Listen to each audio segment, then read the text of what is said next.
Well, the new Class 89 from Accurascale with sound. Stay tuned and all will be revealed.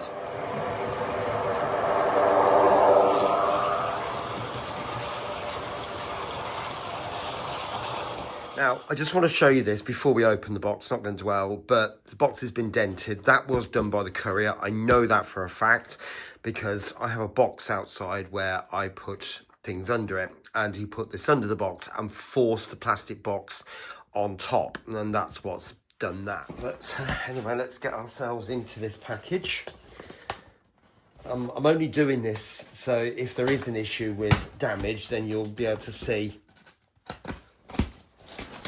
on cam. And do the last bit. There we go. Right, so we have got lots of paper inside there, and it has been, you know, that is quite a recent thing, but there we go. You see it? So there is the Class 89. Now that is the bit we're interested in. Right, so normal Accurascale plastic sleeve, and that seems to be on everything. I do quite like that. It does give a nice presentation to the package and holds the lid on, which is a part of it as well. But beautiful artwork. Love that, and the contrast between the same colour here, which is the dark grey of the sort of executive livery. Not executive, the swallow livery. But there we go. And you always got that suction there on the latest models, haven't you? There it comes. So as you can see, very sturdy.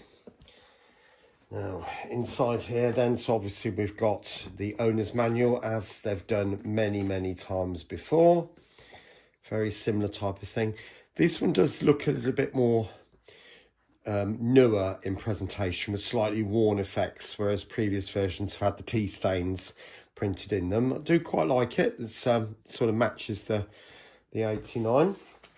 Obviously the sound card and all the functions, which we'll look at later.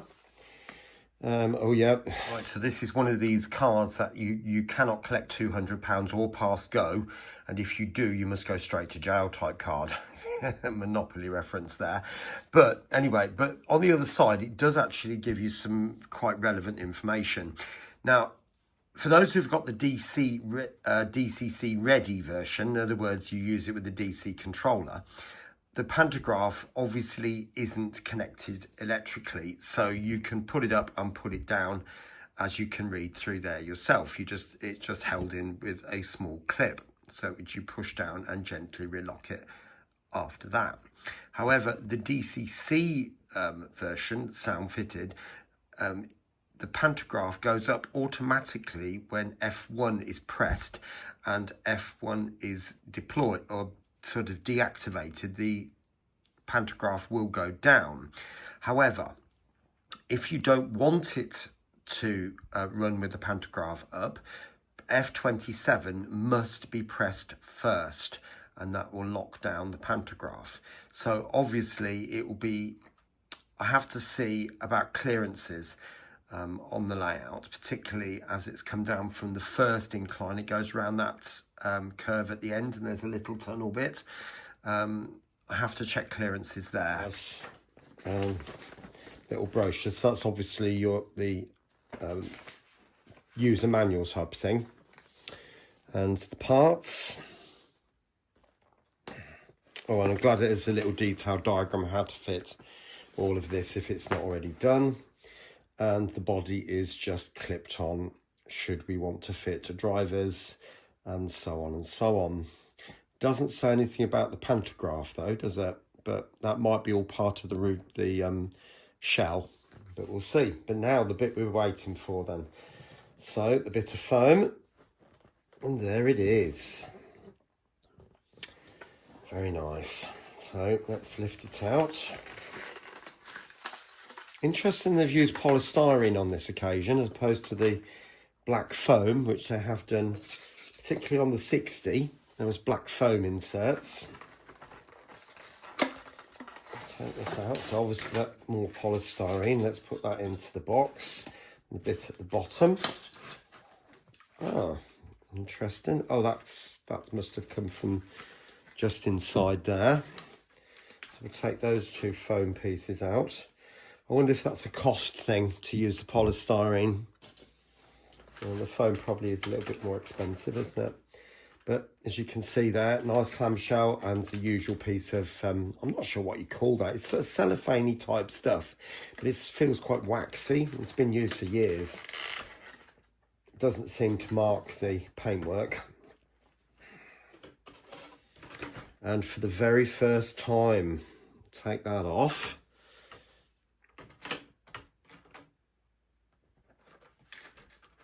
And there we are.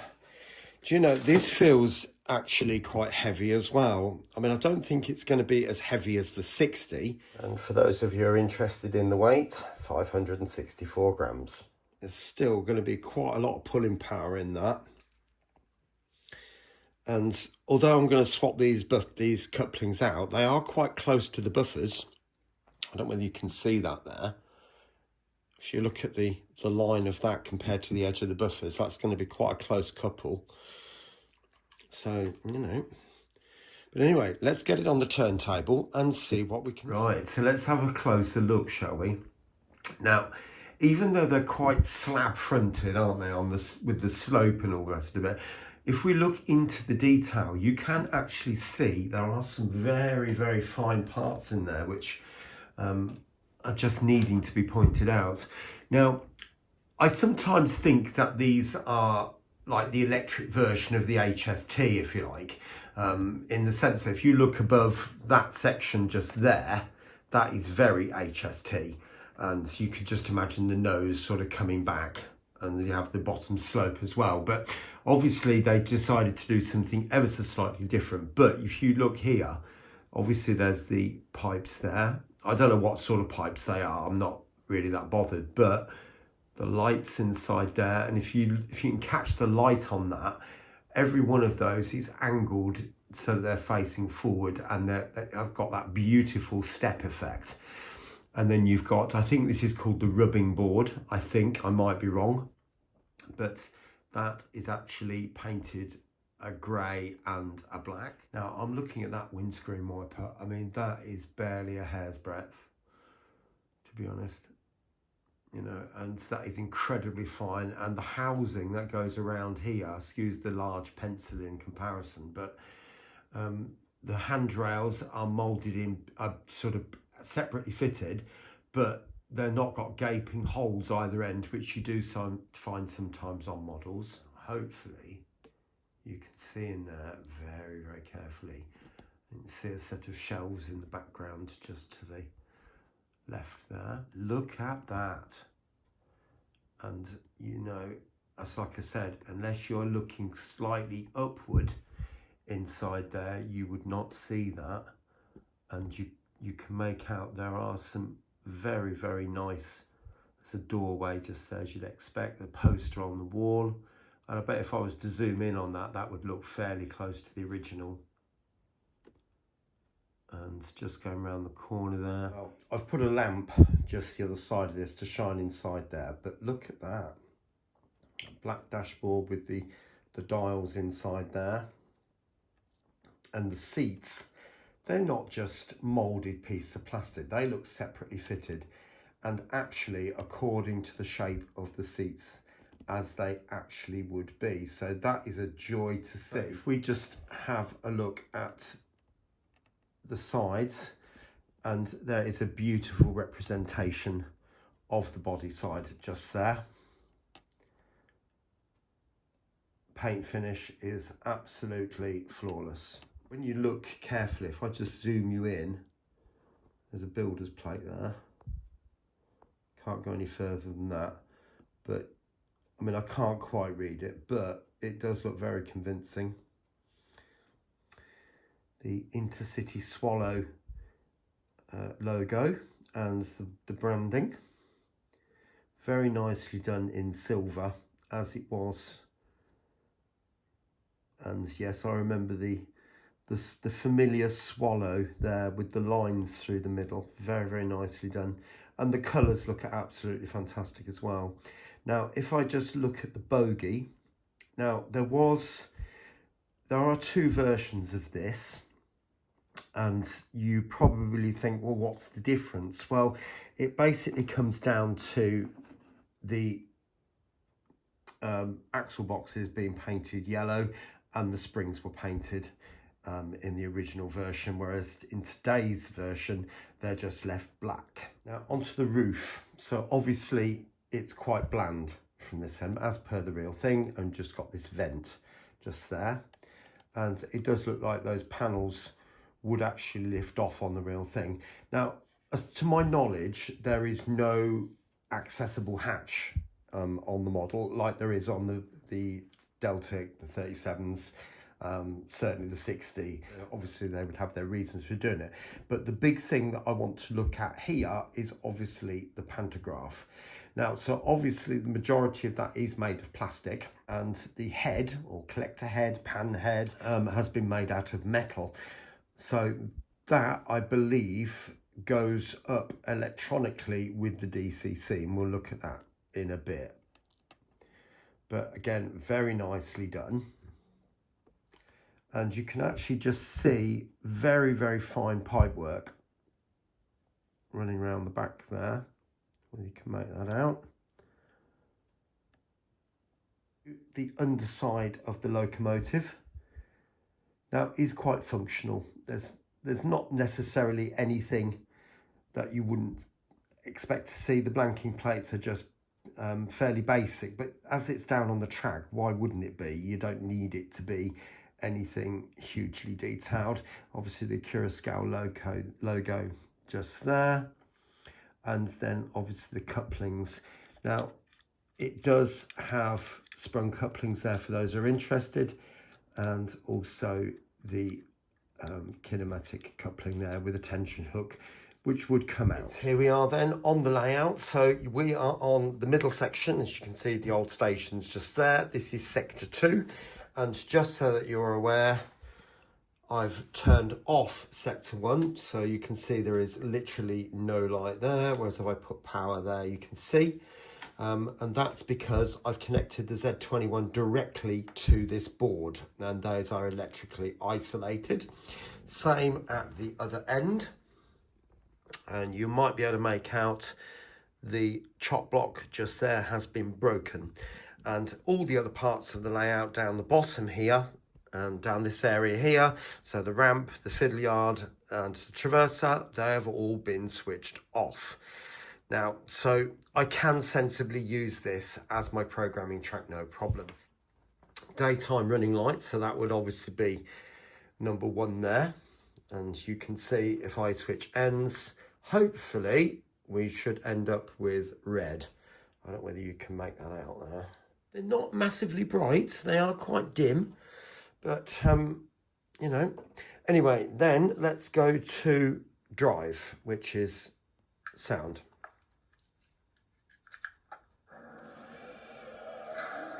Oh, did you see the pantograph come up there? Now, I'll be honest, I don't know whether I can turn that off, so I haven't checked all the clearances on the layout. 2 is going to be a horn.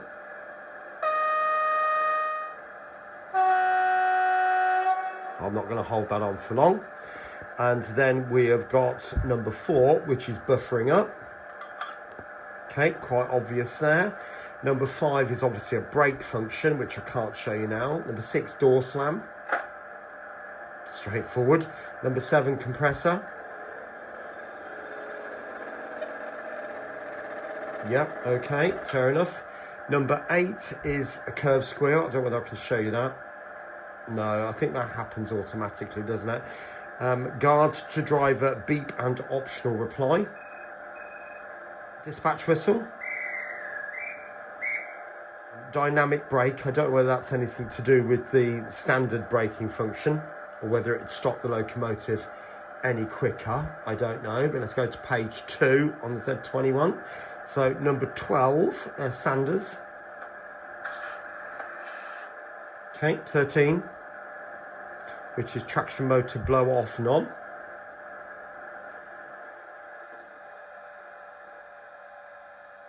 maybe it's got to be moving for that one. Spirex valves.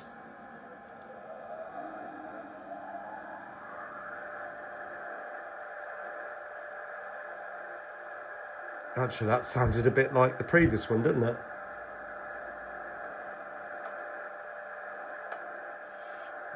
Okay, 16, which is speed-dependent detonators. So, as it's not moving, it might not actually do anything there. Cab light, yeah, you can see that, can't you? And it would obviously come on as depending on the end, and I'm guessing it would go off as the locomotive comes on. Desk lights. Now, I'm not sure how easy it is to show you this one, to be honest. It's red lights on and off, so obviously that's your tail lights. I'm not sure what that is, but never mind. Let's have a look on the other side. So nighttime running mode, number 20. So hopefully, yeah, you can see, hopefully the lights flicker across. I've always known that that side has the daytime running light, and that, as it is now, would be the nighttime, but doesn't appear to be on this occasion. But nice switch over of the lights there. So both come on and then the other one goes off like that. Shunt mode, so obviously that's for if you're moving slowly. Volume, number 22, which is I've not seen that on a lock sound before. 23, pantograph. Drive hold is obvious there. Air compressor, number 25. I'm not sure this will work with the sound off, but oh, it does. 26 is brake set. Not sure quite what that's supposed to do. And 27 is pantograph lock before activating F1. Oh, I see. So if I go 27, if we press 27, I'm not sure I can, because I think these are set up for, some are set up as they are, just like on off. Some are set up for push control. It depends on how I've done it. I can't remember. But let's, if I try, I'm not sure I can. No, I'm not going to be able to do that. But if I press, oh, caught the horn again. Sorry about that. And then it will just start up again.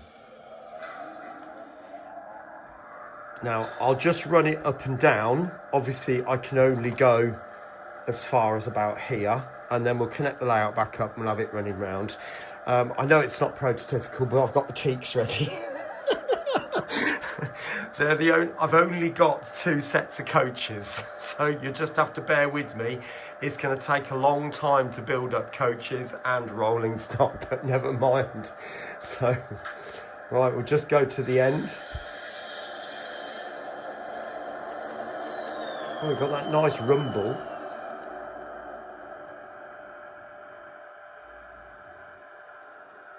And stop. Number 5, I think, is brakes. I think that's right. And bring it back the other way. Just very gently. I'm not going to go mad.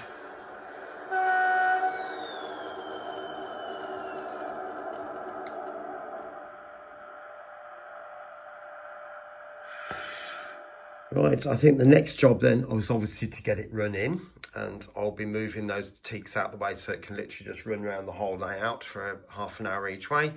And then I will get to the the fittings onto the one end and my special coupling, and then we can see it running with the teaks. Okay then, so I'm going to try now and remove this coupling from number 1 end. Well, you can't make this up, but I bet you're wondering why the body's off. Well, you see, the thing is, that is what I was trying to remove. And if you turn the model over, there's a slot there, and that just slots in. Now, obviously the coupling comes out of there, but if you just take the coupling out, you're left with the NEM pocket, which is that bit there, just that bit. And obviously the coupling, oh, that's broken off again, but the coupling, and I'm not going to bother to take it out, is just, obviously it slots in with the two regular legs as you normally find. So that, once you've got that out, you end up with a clean look at the end of the locomotive. But the problem I had was getting that out was an absolute nightmare. It was so wedged in. I tried all sorts of implements to try and get it out. And when I finally did, the moment it popped off, it shot across the room and the bogie dropped out. You're just having a laugh. This is just ridiculous. What I ended up doing is knocking out, the card and shaft came out. You might be able to notice inside there is a worm drive cover with two wings either side. I think I will put a piece of electrical tape on that. It keeps coming undone. But once that come off, the whole bogie dropped off the bottom. So I thought, this is just... So I had to get into the locomotive to do it. Now, the instructions say, don't do this regularly, and I completely agree. The body is so wedged on. It probably would come off easier now. I've had it off once, but you know, I don't recommend this at all. And they say we discourage you doing this. So I mean, when you put if you put people in it, and fair enough, but otherwise, you know, I would rather not bother, to be honest. I might invest in some people or even print my own. I don't know at the moment. But that would be the only reason I take the body off. Now, what happened was, I then think, well, because the card and shaft, or the prop shaft, whatever you want to call it, came out from the motor, I have to make sure it's seated properly back into the motor before I do anything at the worm drive end. Now, I can't see in there, and obviously there's nothing at the bottom to show what to do. So the first thing I did was to remove the speaker, thinking that it would just be metal there and the hole would be underneath directly to the motor. So you undo this clip, the 4 screws there, 4 screws, 8, 4 in total, that is 2 on each. So remove that, the speaker comes out and you place it to one side. Now the PCB runs the full length from there through to there. So I thought, well, that's firmly down as well. That was covering the motor housing. So I discovered there's a screw there and another one just there. So when I took that out, I was able to ease up the PCB and I could see the motor inside there. So I was able to get the card and shaft back in. I'm going to take that off because that's annoying. I'll put a bit of electrical tape on it in a minute.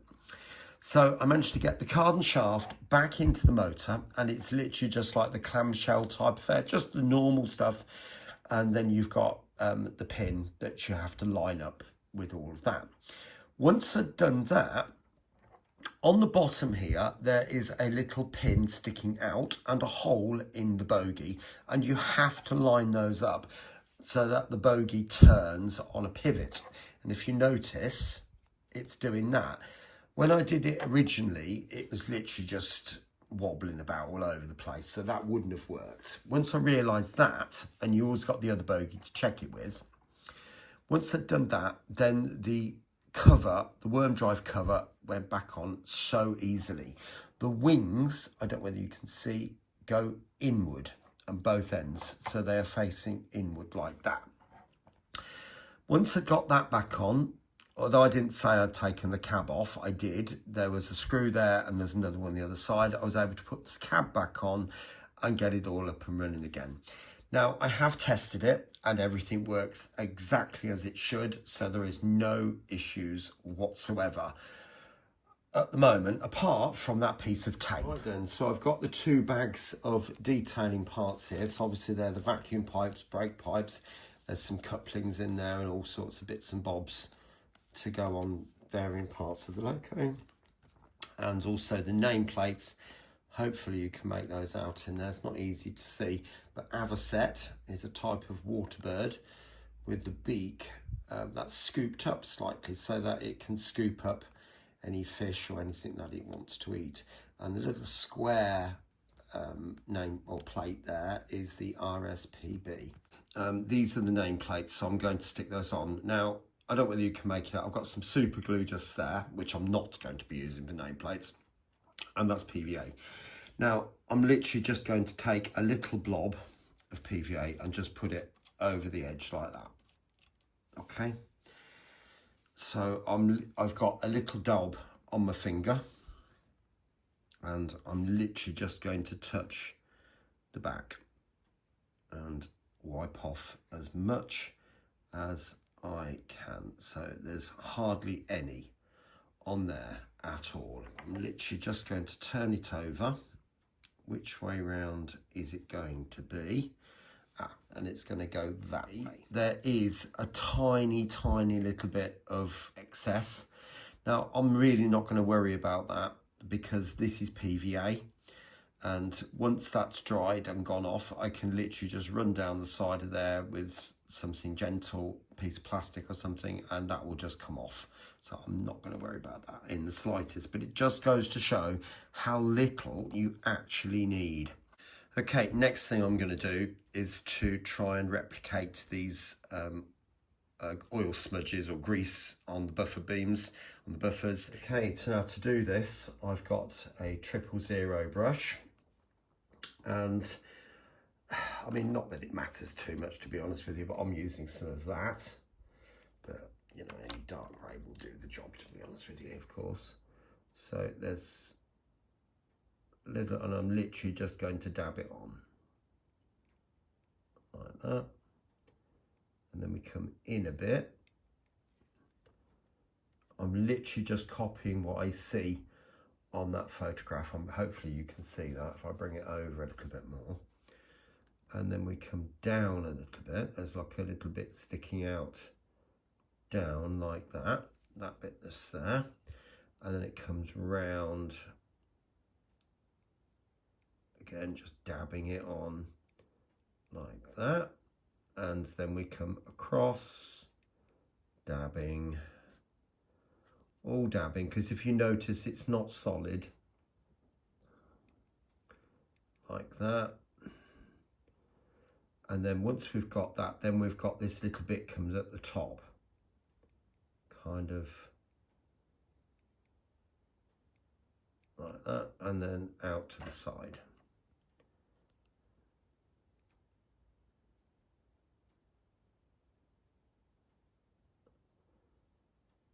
Kind of like that. And that actually does come right up to the top, doesn't it, almost? And that almost comes right to the edge, so that needs to come over a bit more.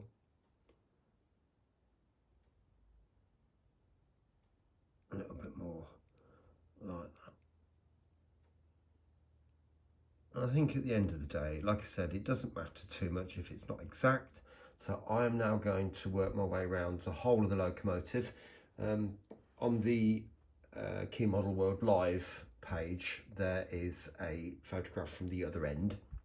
So I will copy what I see there. Okay, now I just want to point this out to you. You've got the fitting of the detailing kit here.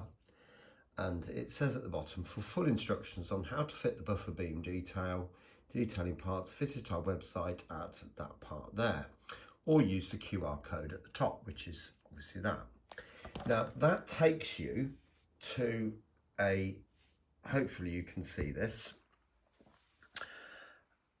a page which is basically that. Okay, so you have to go down to product guides and powered motors, so that one, and then scroll all the way down to the 89, and you've got 5 entries just there.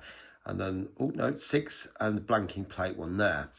But when I look at here, the parts list, if I click on that one, all it does is take you to that.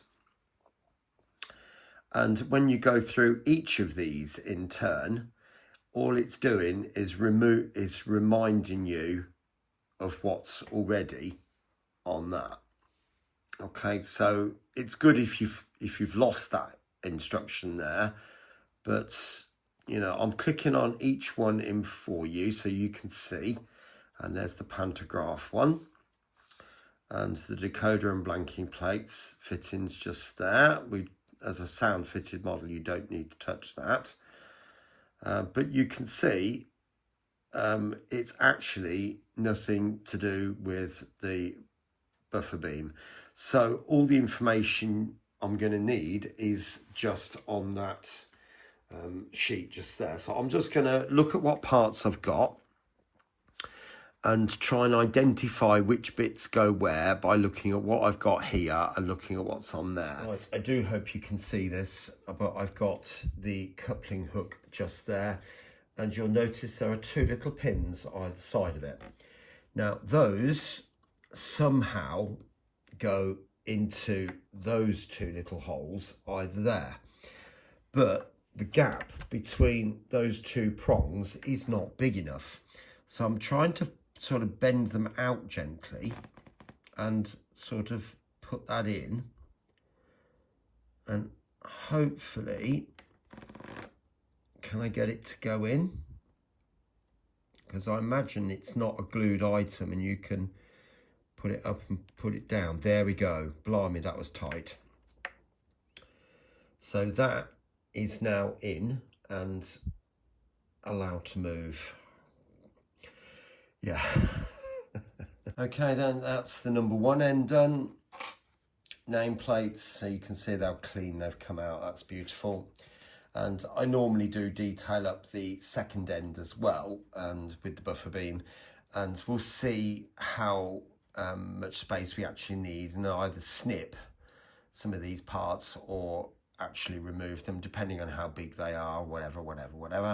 Now I did have one of the red pipes. There's 4 of these, and I should have another one at that position there, and it pinged off into the ether, you know, so I've had to just find another one which is similar. That one will do. It will probably get cut down anyway, so you won't even notice. Well, I've finally managed to detail up the 89.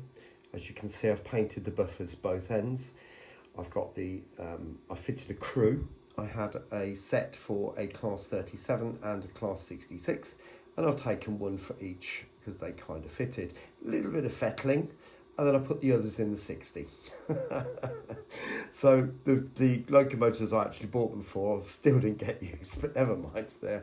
I might see if I can find something on the internet and 3D print my own. Right, so I've got the 89 now connected to some coaches. Now please understand, I've got a rake of teaks and I've got a rake of blue greys. Now they're down there, and I know they'd probably be more appropriate, but these are up here, so this is what I'm going to use.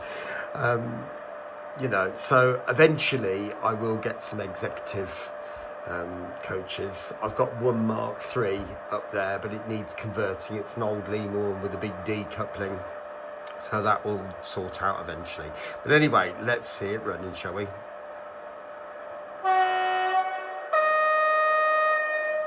Right, here we go then. I have to say, lovely deep sound. Now I'm just taking it slowly because I don't know how it's going to react with these coaches going around the corners.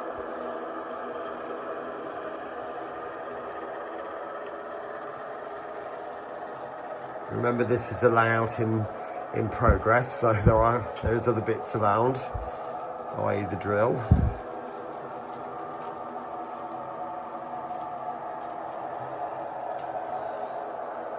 It's gone around that one all right, so there's no reason why it shouldn't go around the other end, so I'll give it a bit more speed. Started to run this with the APT. Yes, it's a short set, and you'll know the reason for that soon. The full set will still run. It's not, I've not reduced it, but there's a reason.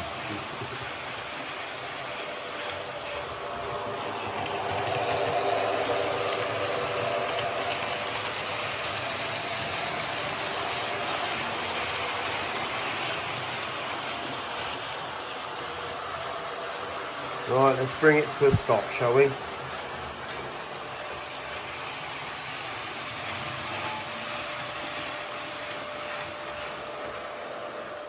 Right, so final thoughts then. So what do we think about the new Class 89 with sound? Well, it certainly sounds absolutely amazing. And you've seen it's got the EM1 speaker inside it, and that really does give that huge bass, which I think most, if not all, locomotives deserve. It's just a shame that we can't fit all locomotives with that due to their sheer size, but certainly fits into this one and certainly starts to look the part now. Now we've removed the front coupling and painted the buffers and things like that. It did say on the function chart that if we change certain CVs, we should be able to get the pantograph to the height we want. Pantograph position, so to raised and lowered, so that can be adjusted. So I'm assuming then I can get the pantograph to go to the height that I need. It's 4 mil too tall to go down the ramp. That's the bottom line. Now I tried it, and what's happened now is the pantograph won't work at all. So I'm going to get in touch with Accurascale. You can't make it up, can you? It might mean this has to go back. I don't know. It might mean that there's something they can do via an email. I'm hoping the latter. But I'm being upfront and honest with you. I've done it, but I've done it on their say-so. But I will report back to you once I know the solution. But anyway, I hope you've enjoyed the video. I've certainly enjoyed tinkering with this locomotive all day, and the things that have gone wrong, the things that have gone right.